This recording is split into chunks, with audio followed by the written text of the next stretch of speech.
ونستغفره ونؤمن به ونتوكل عليه ونعوذ بالله من شرور أنفسنا ومن سيئات أعمالنا من يهده الله فلا مضل له ومن يضلله فلا هادي له ونشهد أن لا إله إلا الله وحده لا شريك له ونشهد أن سيدنا وسندنا وحبيبنا وشفيعنا محمد صلى الله عليه وعلى آله وأصحابه وبارك وسلم. أعوذ بالله من الشيطان الرجيم. بسم الله الرحمن الرحيم. قل إن صلاتي ونسكي ومحياي ومماتي لله رب العالمين. وقال تعالى إنا أعطيناك الكوثر فصل لربك وانحر إن شانئك هو الأبتر. آمنت بالله صدق الله مولانا العظيم. إن الله وملائكته يصلون على النبي يا أيها الذين آمنوا صلوا عليه وسلموا تسليما. اللهم صل على روح محمد في الأرواح. اللهم صل على جسد محمد في الأجساد. اللهم صل على قبر محمد في القبور.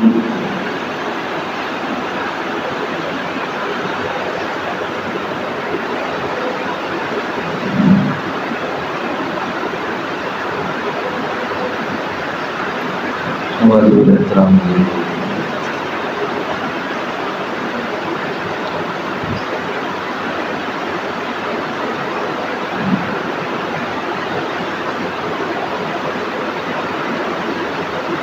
اسلامی سال کا آغاز بھی قربانیوں کی داستان سے ہے اور اسلامی سال کا اختتام بھی قربانی سے ہے. معلوم اس طرح ہوتا ہے کہ اللہ کی جو مشیت ہے نا، اللہ کی جو چاہت ہے اپنے بندے کے لیے، وہ قربانی کا ہی مزاج ہے کہ بندہ میرے نام پر قربان ہوتا رہے. اب اس قربانی کی جو تفصیل ہے وہ بہت ہی عجیب ہے.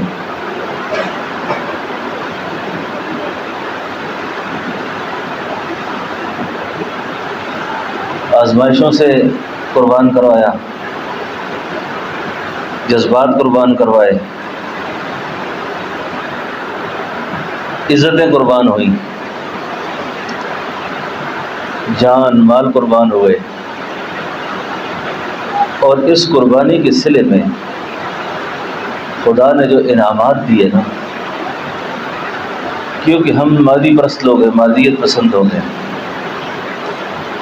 ہم آزمائش کا صلہ دنیا میں چاہتے ہیں، اور دنیا اللہ نے اپنے پیاروں کے لیے محبوب نہیں رکھی، اور دنیا کی کسی چیز کو محبوب نہیں رکھا. اگر دنیا خدا کو اپنے پیاروں کے لیے محبوب ہوتی نا، تو 1,24,000 انبیاء جو مستقل بات ہے، ان میں سے صرف ایک نبی کو بادشاہت دی. سلیمان علیہ السلام کے علاوہ کوئی نبی بادشاہ نہیں گزرا. اس سے آپ اندازہ لگائیں اللہ جب اپنے محبوبوں سے قربانی مانگتا ہے، قربانی چاہتا ہے، تو خدا کو خود قربانی کتنی محبوب ہے. آزمائشیں، پریشانیاں، ابتلائیں،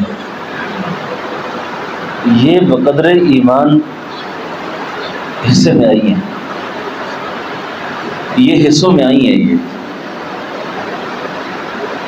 آدم علیہ السلام سے لے کر تا قائم قیامت جو انبیاء کے قصص ہیں، واقعات ہیں، ان انبیاء کے واقعات میں آزمائش، پریشانی، ابتلا، اپنے پیاروں پر طنز، تنقید،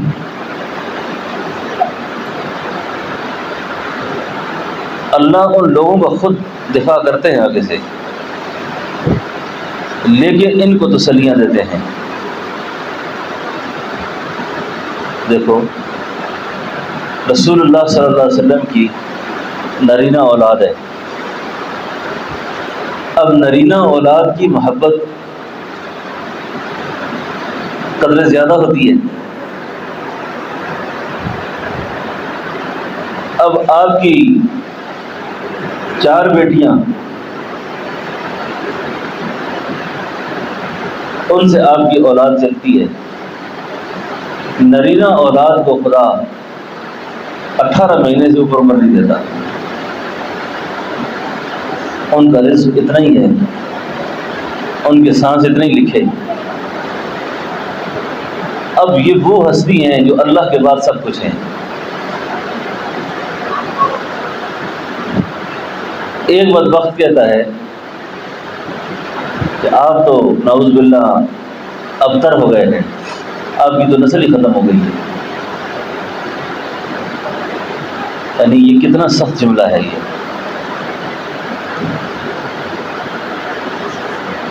اور اللہ جہاں بجا آپ کو تسلی دیتے ہیں۔ ایک آدمی بکواس کرتا ہے، اللہ فرماتے ہیں بلا یحزنک قولہم انا نعلم ما یسرون وما یعلنون۔ میرا محبوب آپ غمگین نہ ہوا کریں، آپ پریشان نہ ہوا کریں، ان لوگوں کی باتوں کو دل میں نہ لیا کریں آپ۔ اب میں آپ سے یہ بات عرض کرتا ہوں کہ اگر ہم غمگین ہو جائیں، پریشان ہو جائیں، یہ کوئی بڑی بات نہیں ہے، کیونکہ جس پر اللہ درود پڑھتے ہیں، جس پر اللہ سلام بھیجتے ہیں، وہ بھی غمگین ہے، اولاد کی وجہ سے بھی، قرض کی وجہ سے بھی آپ پریشان ہوئے، قرض کی وجہ سے آپ مقروض بھی ہوئے، آپ کو بیٹیوں کی وجہ سے بھی ستایا گیا۔ دیکھو 3 بیٹیوں کا غم آپ نے اس طرح دیکھا ہے کہ دونوں ایک دن میں طلاق ہو کے گھر آ گئے۔ سیرت نے لکھا ہے کہ مغرب کے بعد کا وقت ہوگا، اس کے آس پاس آگے پیچھے 2 بیٹیاں بہنیں گھر میں داخل ہوتی ہیں اور یوں کہتے ہیں کہ ابا جی ہمیں طلاق ہو گئی۔ یہ معمولی بات ہے، یعنی بہت غیر معمولی بات ہے یہ، یعنی ہمارا گھر اجڑ گیا ہے، اب ہیں کون یہ رحمت دو عالم کی بیٹیاں ہیں اور طلاق لے کر گھر آتی ہیں۔ امت میں ان چیزوں میں، ان واقعات کے اندر کچھ سبق تھا۔ اللہ کے حبیب نے فرمایا کہ جو شخص گھر آئی ہوئی متعلقہ بہن، بیوہ بہن، اس کا خیال رکھے۔ میں جملہ الفاظ حدیث کے لیے ہیں کہ وہ اس آدمی کو سب سے بہترین آدمی قرار دیا گیا کہ جو متعلقہ کو اور بیوہ کو اپنے گھر سہارا دیتا ہے اور اس کے رزق اور اس کی ضروریات کے معاملے میں یہ اس کو طعنہ نہیں دیتا۔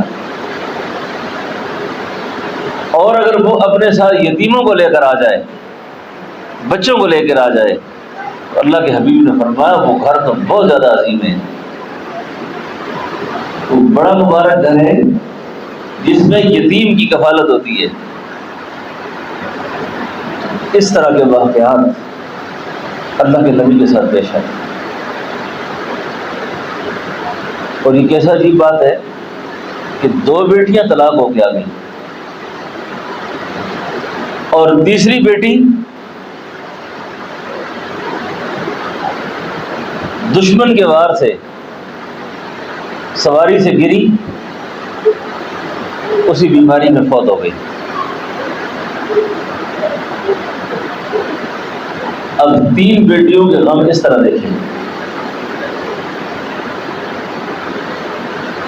اب یہ جو واقعات قرآن بیان کرتا ہے یا سیرت بیان کرتی ہے، یہ صرف آپ سنتے ہیں یہ واقعہ کیوں بیان ہوا ہے، اس کا اللہ تعالیٰ بیان کرنے مقصد کیا ہے؟ اس کا مقصد اس کا یہ ہے کہ امت اگر کسی کے ساتھ کوئی ایسے واقعات پیش آ جائیں، اس کو وہ اپنی بدقسمتی سے تعبیر نہ کرے، اور ایسے حالات سے اگر کسی کو گزرنا پڑے تو وہ یہ نہ کہے کہ اللہ مجھ سے ناراض ہو گیا ہے، کہیں اللہ مجھ سے خفا ہے۔ یہ بات میں زور لگانا پڑتا ہے، اس کا زور کم ہے کیا؟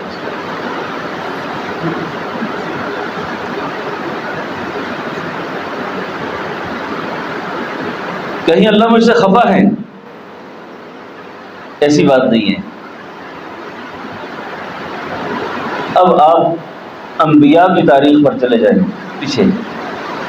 میں قربانی کو روایتی طریقے سے نہیں بیان کرنا چاہتا، اس طرح کیا اور اس طرح کیا، پھر یہ ہو گیا، بکرا ذبح کر دیا، قربانی ہو گئی۔ یہ اصل میں اس کے پیچھے منشا کیا اللہ کی، چاہت کیا تھی اللہ کی؟ ادھر محبتوں کو قربان کرایا جا رہا ہے۔ مینڈا ذبح کرنا مسئلہ نہیں ہے، بکرا ذبح کرنا مسئلہ نہیں ہے، آخر میں تو خدا نے کہہ دیا وَفَدَيْنَاهُ بِذِبْحٍ عَظِيمٍ، لیکن اس سے پہلے جو قربانی لی اتنی بڑی۔ اب اللہ کے نبی سے نیچے سے بات اوپر شروع کریں تو آپ کا جد اعلیٰ جا کے مکمل ہوتا ہے حضرت ابراہیم علیہ السلام پر، اور ابراہیم علیہ السلام سے نیچے شروع کریں تو رسول اللہ تک ایک قربانیوں کا ایک سلسلہ ہے، امتحانات کا ایک سلسلہ ہے۔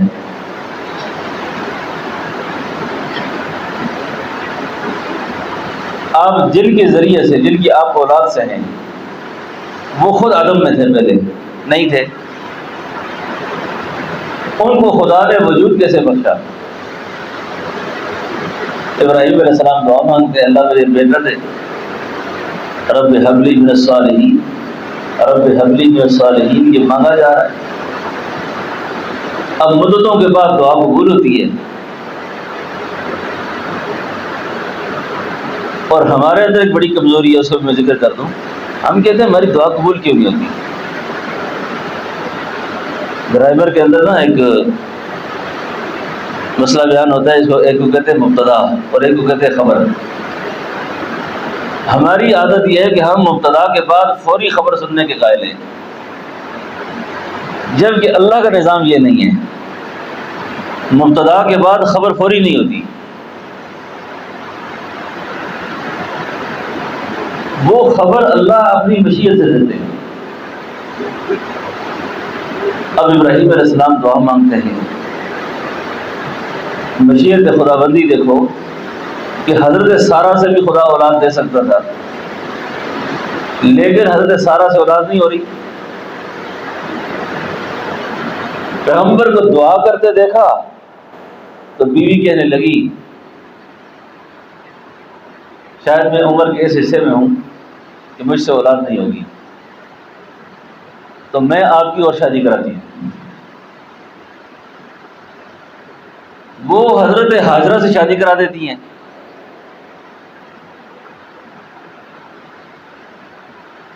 اب خدا کی مشیت پر اگر دیکھا جائے تو اللہ دعا کے معاملے میں کسی سبب کا محتاج نہیں ہے، کہ اللہ حضرت سارہ سے بھی اولاد دے سکتے تھے، لیکن سارہ سے اولاد نہ ہوئی۔ ادھر قریب زمانے کے ایک پیغمبر ہے زکریا علیہ السلام، بڑھاپے میں پہنچ گئے ہیں، اب بڑھاپے میں آرزو پیدا ہوگی کہ خدا اولاد دے۔ اب مایوس نہیں ہونا، قرآن کو سمجھو، ادھر زکریا علیہ السلام دعا مانگتے ہیں، اللہ بڑھاپے میں بوڑھی عورت سے اولاد دے دیتے ہیں، اور دعا ایسے قبول ہوتی ہے کہ اللہ رب العالمین دعا قبول کرنے کے بعد فرماتے ہیں کہ یا زکریا انا نبشرک بغلام اسمہ یحییٰ، آپ کو مبارک ہو، میں نے آپ کو ایک بیٹا بھی دیا ہے اور بیٹے کا نام بھی میں نے رکھ دیا ہے اور اس کا نام یحییٰ ہے۔ اب ادھر حضرت سارہ کی اولاد نہیں، ادھر یہ بوڑھے اولاد لے لیتے ہیں۔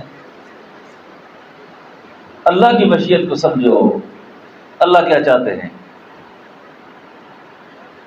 اب حضرت سارہ سے اولاد نہیں، حضرت ہاجرہ سے اللہ نے بیٹا دے دیا۔ اب بیٹے کے آتے ہی پیغمبر پر آزمائش شروع ہو گئی، آزمائش شروع ہو گئی۔ اب اس کو وادی غیر عزیزرہ میں چھوڑ کے آؤ، وادی غیر عزیزرہ میں چھوڑا، یہاں سے چلے جاؤ، چلے گئے۔ کب واپس آنا ہے کوئی پتہ نہیں۔ 12 سال کے بعد قرآن کہتا ہے واپسی ہوئی۔ اتنا عرصہ تبلیغ میں گزارا، واپس آئے، بچہ دوڑنے کی عمر کو پہنچا ہوا ہے۔ قرآن کہتا ہے فلما بلغ معه السعی، دوڑنے کی عمر ہے، رات گھر گزارتے ہیں، 12 سال کی کارگزاری بیوی سے سنتے ہیں، کیسے کیسے حالات گزرے، کیا کیا حالات ہم پر آئے۔ اب وہ سارا قصہ بھی بیان کرتی ہیں، پیغمبر کو آنکھ لگ جاتی، نیند آ جاتی ہے، نیند آ جاتی ہے۔ اب نیند میں گئے، نیند میں گئے تو نیند آتے ہی خواب آ گیا۔ 12 سال کی تھکاوٹ ابھی اتری نہیں، گھر پہنچے، پورا آرام بھی نہیں ہے، تو میں اب ایسا کرو نا، اب آپ اس میرے بیٹے کو، اپنے بیٹے کو میرے نام پر ذبح کر دو، قربان کرو اس کو۔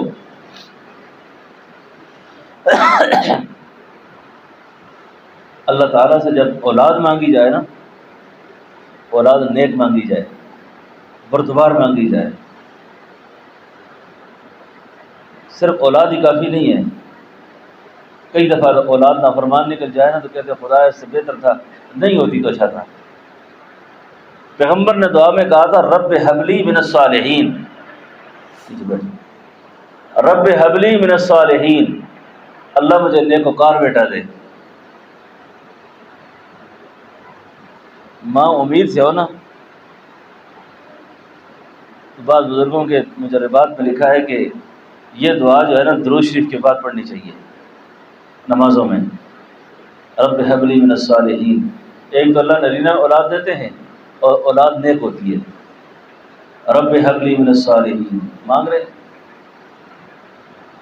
جواب آتا ہے فبشرناہ بغلام حلیم، مبارک ہو، خوشخبری ہو، ہم نے آپ کو بردبار بیٹا عطا کیا۔ اب مانگا تو نیک تھا، جواب آیا ہم نے بردبار دیا آپ کو۔ اب اس کی بردباری کا پتہ کب چلا کہ یہ بردبار ہے؟ یہ نیک پھسل جاتے ہیں، بردبار نہیں پھسلتے گا۔ نیک جو ہوتے ہیں نا بعض اوقات ان میں پھسلنے کا امکان زیادہ ہوتا ہے، اور جو بردبار ہوتے ہیں نا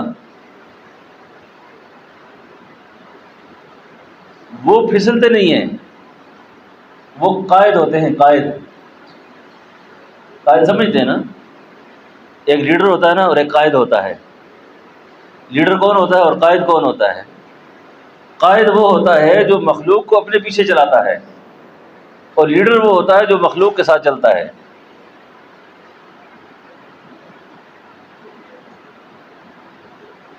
انبیاء کے اندر اللہ نے قائدانہ صلاحیتیں رکھی تھی،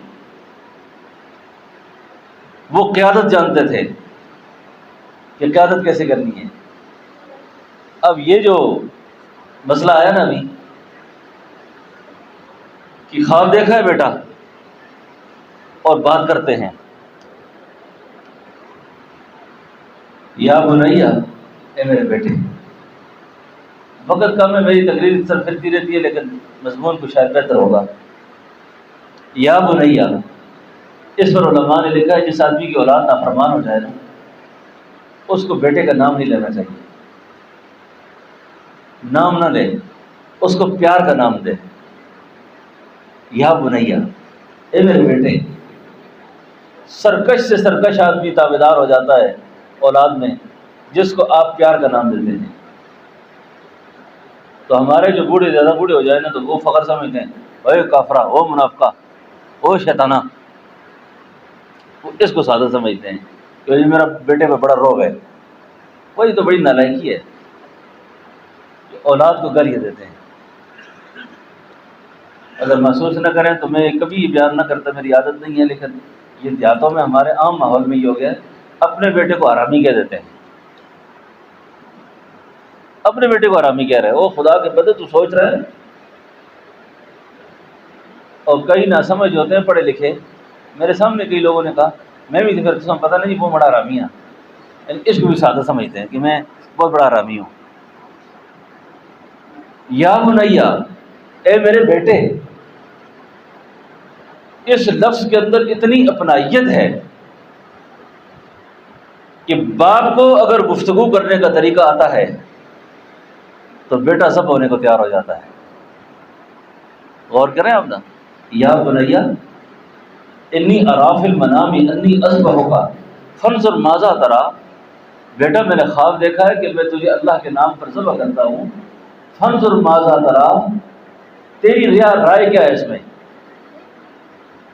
تو یہ بھی محسوس کرنا ہے کہ اگر اولاد نافرمانی کی طرف جا رہی ہے، اولاد بغاوت کی طرف جا رہی ہے، باپ کو سمجھ آ جائے کہ یہ بات سننے والے نہیں ہیں، تو پھر یہ کوشش کرے کہ اولاد سے حکمن بات نہ کرے، حکمن بات نہ کرے۔ یہ قرآن واقعات اس لیے بیان نہیں کرتا کہ بس یہ پڑھ کے گزر جاؤ، مقصد کیا ہے اس کا۔ اب اللہ کا پیغمبر ہے، سوچ رہا ہے اس بات کو کہ خدا نخواستہ میں یہ بات کروں گا اس سے، اور بیٹے چل ذبح ہونے کو تیار ہو۔ ابا بیٹا آگے سے گیا، بھائی یہ کون سا طریقہ ہے؟ 12 سال آپ پہلے غائب رہے، رات آج آدھی گزاری نہیں ہے گھر میں، آپ مجھے ذبح کرنے کو تیار ہو گئے؟ ہاں؟ اب اللہ کا پیغمبر کس شائستگی سے، کس عمدہ پیرائے میں بیٹے سے مخاطب ہے۔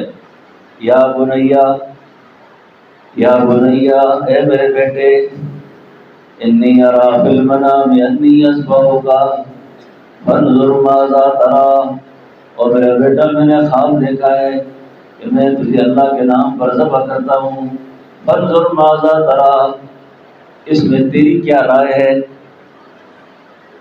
اس میں تیری رائے کیا ہے؟ کیا مطلب؟ اگر اس میں عقل ہوئی نا، اس کو باپ کی منشا سمجھ آ جائے گی کہ باپ چاہتا کیا ہے، یعنی باپ کی گفتگو سے اندازہ ہو جائے گا کہ باپ کی مرضی کیا ہے۔ اور میں نے اللہ والوں سے سنا ہے کہ جس آدمی نے نا اپنے استادوں کی، اپنے مربی کی اور اپنے ماں باپ کی منشا کو سمجھا ہے، وہ فاتح عالم ہوا ہے، وہ ناقابل شکست آدمی بنا ہے کہ باپ کی مرضی کیا ہے۔ اور باپ اور ماں کی مرضی پر آگے بحث شروع کر دی، اور بجی تو سمجھ ہی کوئی نہیں، آپ بوڑھے ہو گئے ہیں، آپ کو عقل ہی کوئی نہیں ہے۔ جب باپ حرام حلال جمع کرتا تھا تمہارے لیے تو اس کو ساری سمجھ دی، اب سمجھ نہیں ہے اس کو، سمجھ ہے اس کو۔ باپ کی زبان پر اللہ بولتا ہے، اچھا ماں کی زبان پر اللہ کی مشیت بولتی ہے، کبھی بھی ایسی حرکت نہیں کرنی چاہیے۔ اور جنہوں نے ماں باپ کو تنگ پریشان کیا ساری زندگی پریشان رہے ہیں، وہ پیسے سے مال سے خوش نہیں، وہ کبھی بھی۔ اب اللہ کے پیغمبر کی گفتگو سنیں، یا بنی انی ارا فی المنام انی اذبحک فانظر ماذا تری، بیٹا میں نے خواب دیکھا ہے کہ میں تجھے اللہ کے نام پر ذبح کرتا ہوں، فانظر ماذا تری، تیری کیا رائے ہے اس میں، تیرا کیا مشورہ ہے اس میں؟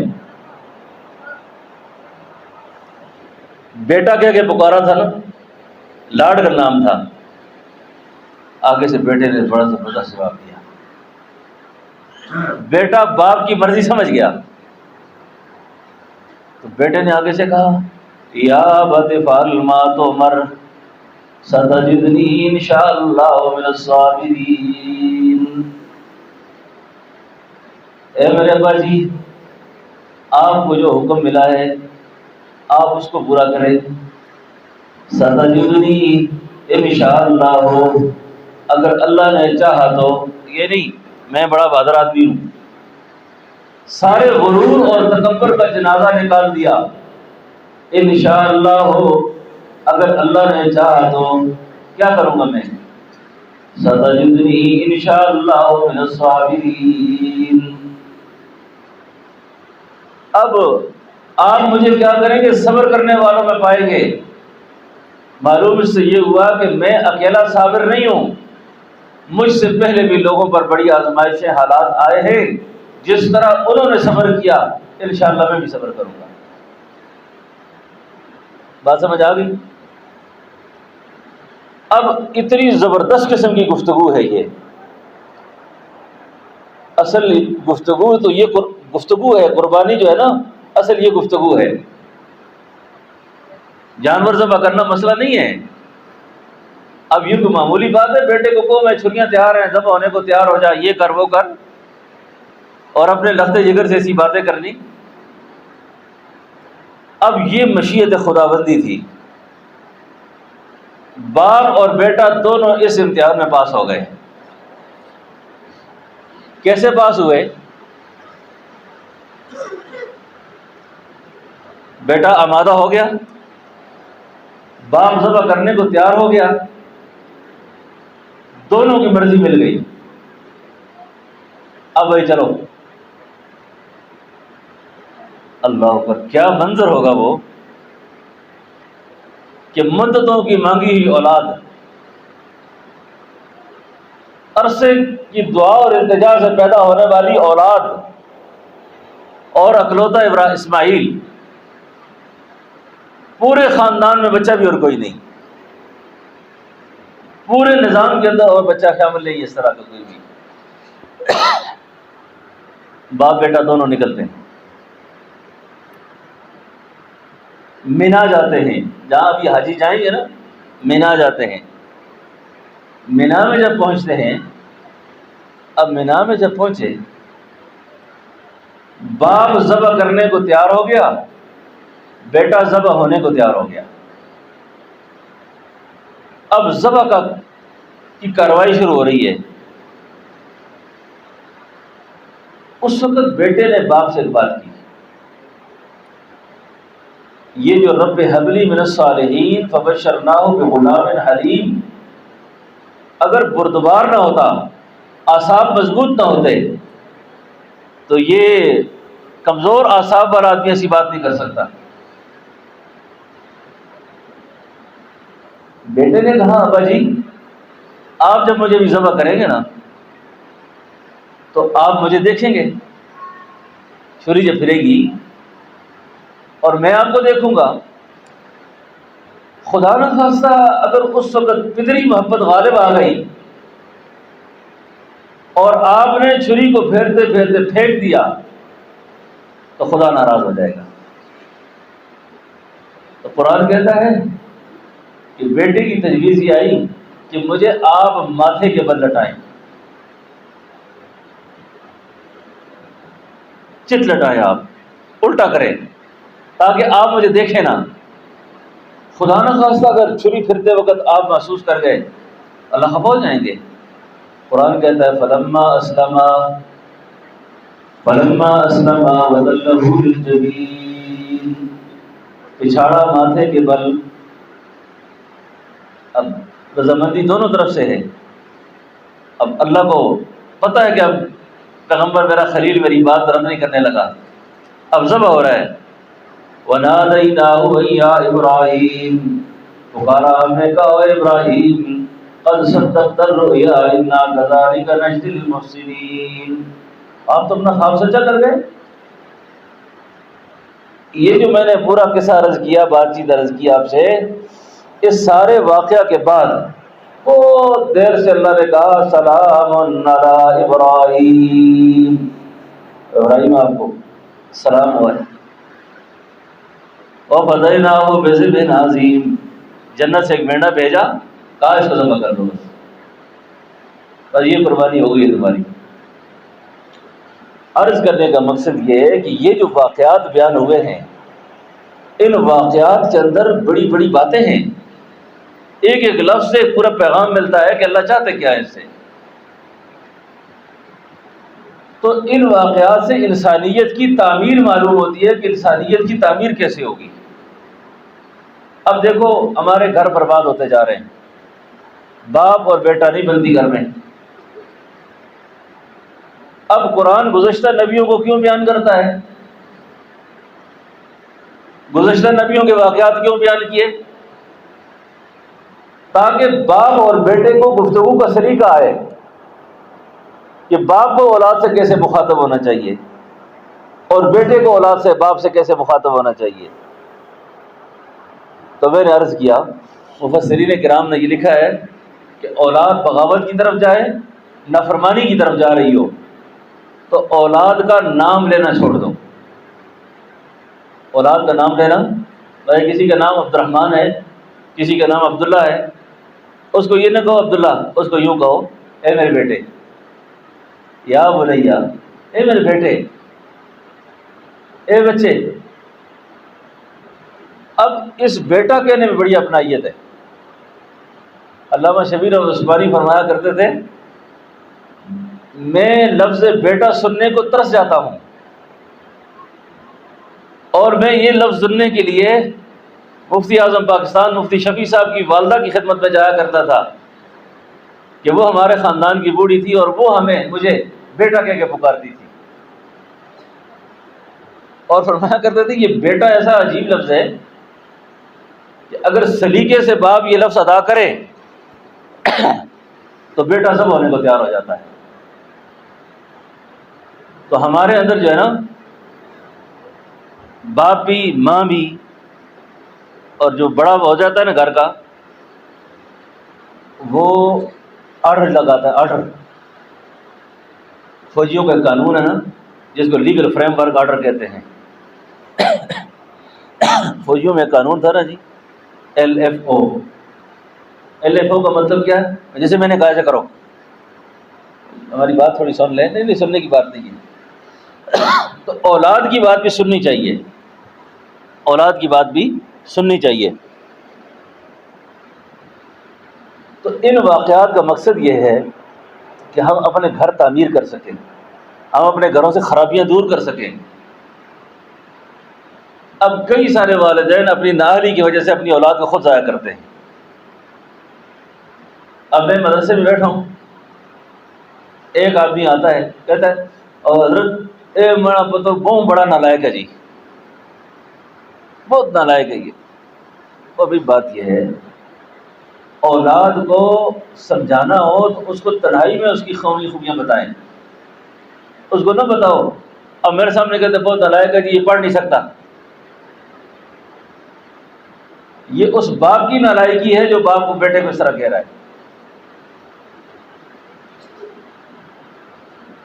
اگر آپ اس بات سے غور کریں کہ بیٹا کہہ کے پکار کر بیٹا ذبح ہونے کو تیار ہوا ہے، تو اگر اس باپ کے اندر سنجیدگی ہو، بات کرنے کا طریقہ ہو، تو کیسے ممکن نہیں ہے کہ یہ اولاد اس کی تابعدار ہو جائے؟ کیسے ممکن نہیں ہے؟ تو اللہ گزشتہ انبیاء کے واقعات جو قرآن میں بیان کرتا ہے، اس کا مقصد یہ ہے کہ ان واقعات سے ہم اپنی معاشرتی زندگی میں، اپنی گھریلو زندگی میں اس کا پیغام اخذ کریں۔ ہم نے یہی سمجھا کہ آخر میں بکرا ذبح کر دیا، بس بکرا تو ذبح ہوا ہے، لیکن اس سے پہلے کی گفتگو بھی سمجھے کہ پہلے گفتگو کیا ہوئی ہے۔